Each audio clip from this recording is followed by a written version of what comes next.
The permit as product. Case 13, Volume 2, filed from Treaty 4 territory, Oskana ka Asasteki, Regina. A federal labor market regulation tool has been operationally converted into a tradable asset. The Labor Market Impact Assessment, an LMIA, designed by Employment and Social Development Canada as a check on employer access to foreign labor. In operation, sold to foreign workers for tens of thousands of dollars per permit, and in some documented cases, more than 100,000. Charging foreign workers for an LMIA is illegal under the Immigration and Refugee Protection Act. The market is documented. Documented by whom? The CBC and the Investigative Journalism Foundation, October 2024. A Saskatchewan editorial reporter, December 2025. The Federal Auditor General. The Federal Employment and Social Development Canada Question Period Briefing of January 2026. The Trucking Industry's Own Trade Press, February 2026. An Edmonton Criminal Conviction, May 2024.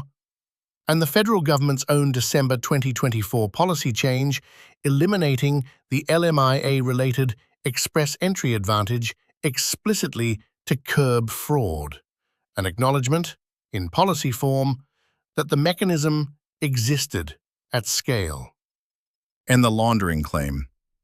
Not money, not reputation. The regulatory instrument itself. The form remains intact. The function is inverted.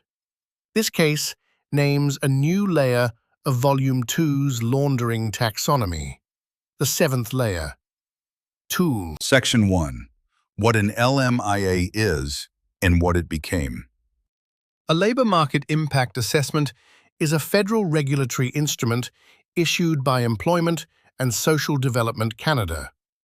The LMIA permits a Canadian employer to hire a temporary foreign worker for a specific position, but only after the employer demonstrates that no qualified Canadian citizen or permanent resident is available to fill the role. On its design.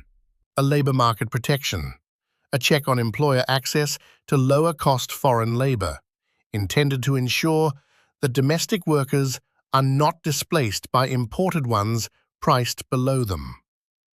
Charging foreign workers for an LMIA is illegal under the Immigration and Refugee Protection Act. And the value to the worker. The LMIA carries significant immigration value for the worker named on it. Until December 2024, an LMIA-supported job offer conferred substantial points in the comprehensive ranking system used by Express Entry, the federal permanent residency pathway. A worker with an LMIA-supported offer could, in many cases, expect a permanent residency invitation within a foreseeable time frame. The document was, in effect, a regulated supply of one of the most valuable assets the Canadian state can confer: legal permanent status leading to citizenship. And the conditions for a market. The combination that the LMIA is required of the employer but valuable to the worker. The instrument designed to prevent the displacement of Canadian workers became the instrument that, for sale at the right price, displaced them. The federal government recognized this. On the 19th of December 2024, it eliminated the LMIA-related express entry points advantage explicitly to curb the fraudulent practices the points advantage had incentivized. The acknowledgement was, by federal government standards, unusually direct. And the market that resulted. Documented price discovery, recurring transaction patterns, geographically concentrated infrastructure, a stable cohort of participating firms. What follows is a description of that market, in the federal record and in one Saskatchewan instance, with named entities reserved. Section 2. The price band. The Investigative Journalism Foundation, in collaboration with CBC News, ran an undercover investigation in October 2024.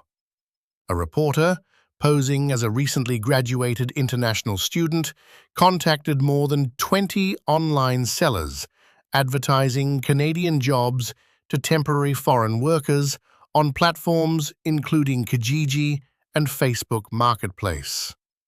The sellers offered LMIA-approved job offers for prices between $25,000 and $45,000. And the recorded exchange.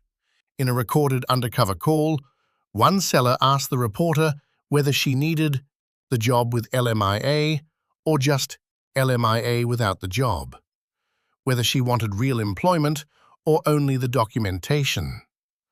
The investigation found that fake position offers were available alongside real ones, complete with fraudulent supporting documentation, pay stubs and tax slips, to be submitted to federal authorities as evidence of Canadian work experience in subsequent permanent residency applications. Some offers explicitly itemized an employer cost of $27,000 or more.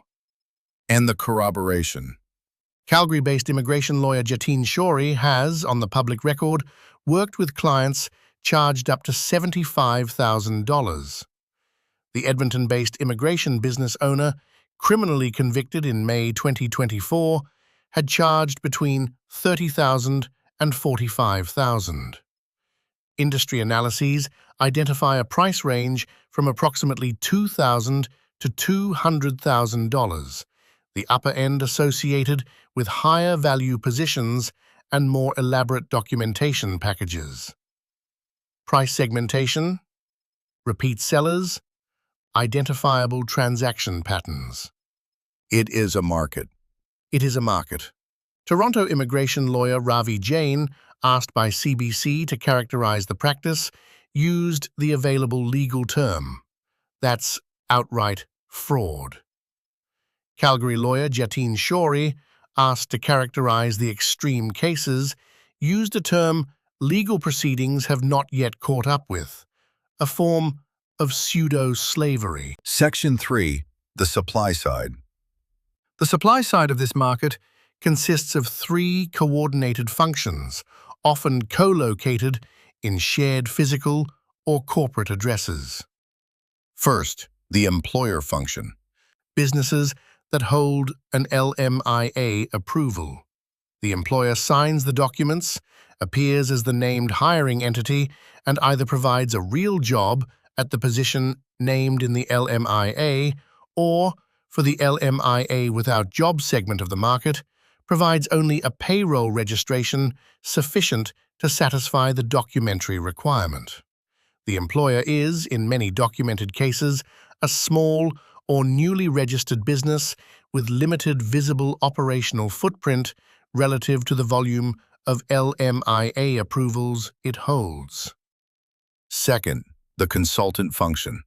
Firms or licensed individuals who handle the LMIA application process for the employer and the work permit application process for the worker. Consultants are, in most documented cases, the operational link between the employer's paperwork and the worker's payment. Industry-side sources, including Skylake Immigration's CEO Manan Gupta, have publicly characterized the rampant abuse of the consultant role as having undermined the integrity of Canada's immigration system. Third, the accounting function. Documentation supporting the LMIA application, historically, letters falsely claiming employer financial capacity to pay the TFW. This loophole has, on ESDC's account, been closed by the requirement of verifiable Canada Revenue Agency documents. Whether the closure is fully operationally effective is contested in the industry-side commentary. And the three together. When co-located at a single office address or within a single small set of related entities, produce a self-contained transaction architecture. The employer registers The consultant arranges, the accountant documents, the worker pays. The LMIA is approved. The worker arrives. The transaction is, at the operational level, indistinguishable from a legitimate LMIA application until and unless the integrity of the underlying employer-position-worker relationship is examined. ESDC has acknowledged the mechanism is operating. ESDC does not publish public data on how often or how successfully it is detected. Section 4. The Saskatchewan instance. The mechanism described is national. One observable instance, surfaced through publicly accessible records and through crowd-sourced investigative work, sits in the Saskatoon trucking sector. The verification tool. The LMIA service aggregates federal job bank LMIA approval data into a publicly searchable geographic interface. Investigative research published on Reddit and republished by Saskatchewan editorial reporter Tammy Robert at RSask in December 2025 identified, in Saskatoon, a concentration of LMIA approvals in the trucking industry consistent with the national pattern. The features observed. Multiple trucking carriers operating from a single Saskatoon office building address. A co-located immigration consultancy at the same address. A co-located accounting firm at the same address. Carrier websites with template structures, generic stock photography, and inconsistent or implausible identifying details.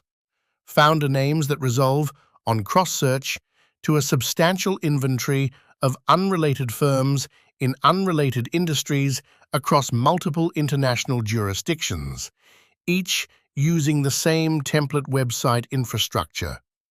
LMIA approval volumes per carrier that significantly exceed plausible operational scale given the visible business footprint. And the replicability. From public sources. LMIAmap.org for LMIA approval counts. Information Services Corporation Saskatchewan for corporate registry filings. Google Maps and Street View for physical address verification. The crowdsourced research has been independently corroborated by the editorial reporter who republished it. The structural finding that a Saskatoon shell company concentration consistent with the national LMIA trafficking pattern is observable on publicly available records is the load-bearing claim. And the names. Reserved. The case does not name the carriers, the consultancy, the accountancy, the address, or any individual at this stage. The structural pattern is documented.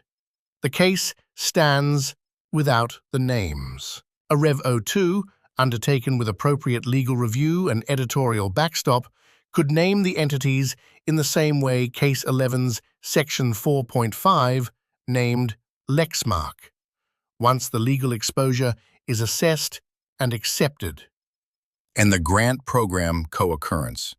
At least one Saskatchewan trucking carrier whose LMIA volume exceeds its visible operational scale received an approximately $15,000 federal grant under Innovation, Science and Economic Development Canada for a digital adoption plan. The federal grant program and the federal temporary foreign worker program operate as separate administrative tracks. Their co-occurrence at a single entity whose principal observable activity is LMIA acquisition is on the public record. Section 5. The trucking industry as concentration. The Saskatoon instance is one observation within a national pattern that the trucking trade press has, by 2026, begun documenting on its own. Truck News, the trade publication of the Canadian trucking industry, published in February 2026 an exposé titled Cash, Consultants and Carriers, Inside Canada's Trucking LMIA Abuse. From inside the industry. LMIA payments deducted from drivers' wages after arrival. cross-country freight runs where a driver was paid only $50 after deductions. The industry's own immigration side advocates calling for stronger enforcement. An immigration CEO characterizing the abuse as having undermined the integrity of Canada's immigration system. The Canadian Trucking Alliance, the national industry body, has called publicly for vetted trucking companies as the route forward, an implicit acknowledgement that the unvetted segment of the industry is the laundering's structural home. Why trucking? 3 structural features. First, the work is geographically distributed. A driver can be on contract anywhere in Canada, making physical verification of the worker's actual job activity difficult. Second, the regulatory regime for trucking carriers permits small operations to register and operate without the capital, infrastructure, or fleet investment a manufacturing or construction operation would require. Third, the demand-side market for cross-Canada freight is sufficient to provide cover for additional driver registrations, even when the underlying operational scale of the registering carrier is implausible. The sector is permeable. In regulatory terms, yes, in ways that have made it the load-bearing instance of the LMIA trafficking mechanism at the operational level. This case does not adjudicate whether the entire trucking LMIA pattern is structurally fraudulent or whether legitimate operators with genuine labor needs constitute the majority of the volume. The industry's own trade press has said the abuse is rampant. The Canadian Trucking Alliance, the Federal Investigative Journalism Foundation, CBC News, and a successful criminal prosecution have, between them, established that the mechanism operates at scale. The proportion question is reserved. Section 6. What is being laundered? The Volume 2 laundering taxonomy, named in earlier cases reputation, accountability, capability, demographic, political, moral, temporal, captures most of what this case demonstrates. This case requires the addition of a 7th layer. Not money. Not money in the conventional money laundering sense, not the conduct of individuals in the reputation laundering sense cases 7 through 9 describe. The regulatory instrument itself. Unpack it. The LMIA was designed to be a check on employer access to foreign labor. In operation, it became a tradable asset. The instrument's purpose has been laundered through its form. The form remains intact. The document is still issued, still subject to the rules, still requiring the employer to demonstrate labor market need. The purpose has been replaced. Where the document was once a friction on employers seeking cheap labor, it has become a friction on workers seeking permanent residency. The price of overcoming that friction has been transferred from the employer, who would have paid in higher Canadian wages, to the worker, who pays in cash up front, with their subsequent labor discounted to compensate. The tool layer. What is corrupted is not a piece of conduct, but a regulatory instrument. The instrument retains its formal name, its legal authority, and its administrative process. Only its function has been inverted. A migrant worker who paid $45,000 to a Kijiji seller for an LMIA-approved offer is, in the eyes of the Canadian state's documentation, a successfully protected domestic labor market outcome. An employer who could not find a Canadian worker. An LMIA process that confirmed the gap. A foreign worker who filled it. The documentation is identical to a legitimate transaction. The function has been inverted. The form is preserved. The public account. Labor shortage. Population growth. Both phrases are technically accurate. There is, in many sectors and regions, a labor shortage at the prevailing wage. The Canadian population is growing. What the phrases do not name is that the labor shortage pretense is what produced the LMIA volume the black market trades on, and that the population growth optic provides the political cover under which the volume is sustained. And the constituencies who pay. 3. The foreign workers, charged fees their legal protections explicitly forbid.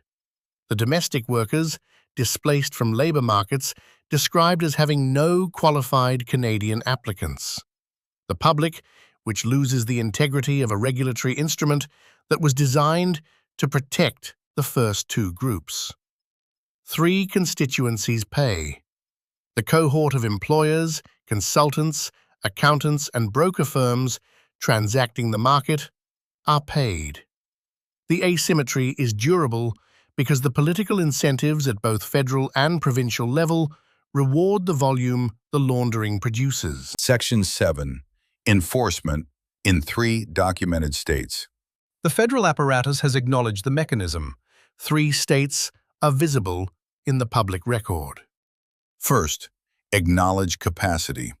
The ESDC question period briefing of January 2026 names the practice, buying and selling labor market impact assessment positions for personal or financial gain. The briefing confirms the penalties available. Administrative monetary penalties of up to $1 million per year. A ban from the temporary foreign worker program. The capacity of the federal enforcement function as it exists on paper. Second, opaque deployment. Immigration, Refugees and Citizenship Canada reported that LMIA fraud investigations increased 30% between 2022 and 2023. The investigation function is operating. ESDC does not publish data on conclusion rates, conviction rates, penalty levels actually imposed, or the percentage of investigated employers actually banned from the program. The opacity of the federal enforcement function as it exists in practice. Third, demonstrated gap. The May 2024 Edmonton conviction is one named, documented instance of criminal enforcement against the mechanism. It involved charges in the $30,000 to $45,000 range, the lower end of the documented price band. The CBC and Investigative Journalism Foundation undercover investigation, despite producing recorded admissions from more than 20 sellers in October 2024, has produced no public reporting of subsequent criminal charges against the sellers contacted. The gap between the function's existence and its effective deployment. 3 states. Acknowledged capacity, opaque deployment. Demonstrated gap. The structural finding is not that enforcement is entirely absent. The Edmonton conviction is real. The question period briefing is a real statement of capacity.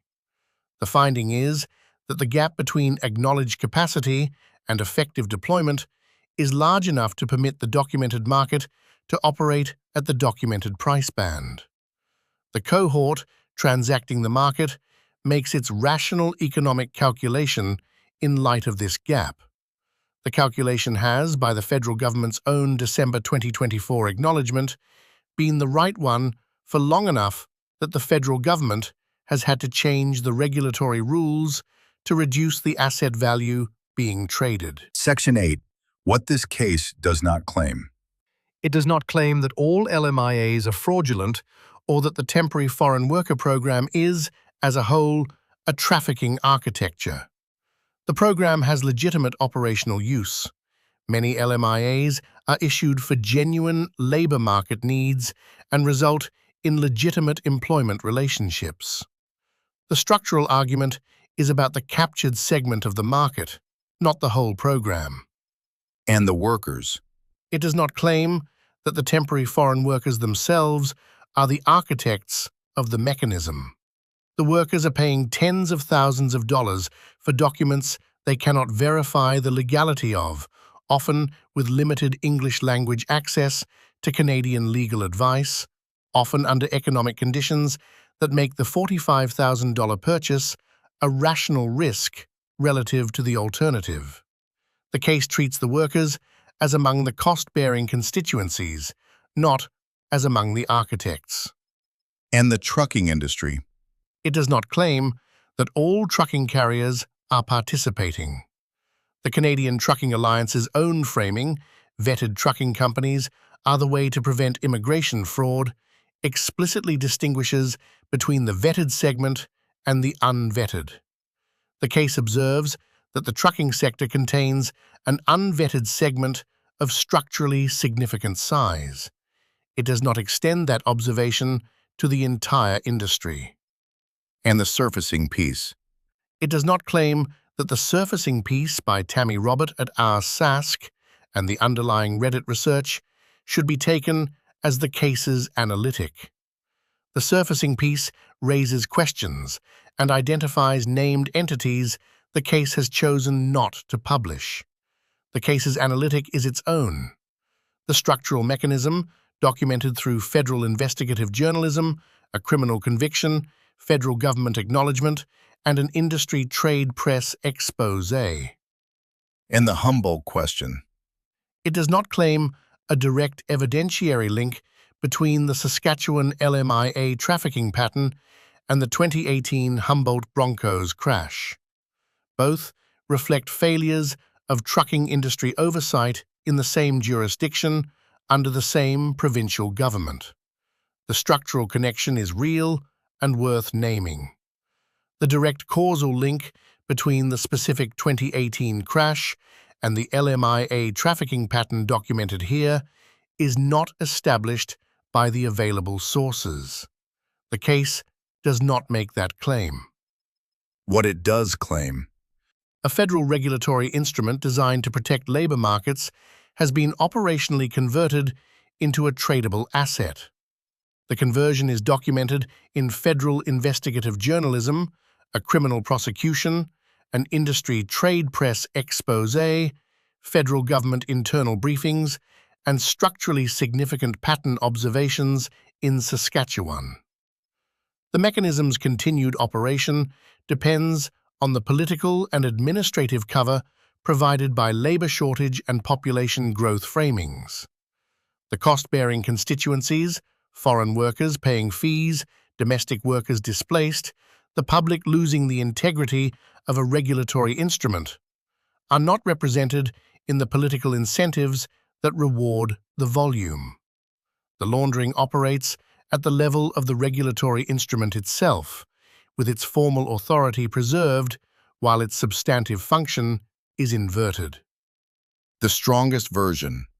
The strongest version is the version that names the mechanism without yet naming the participants in any single instance. The mechanism is the case.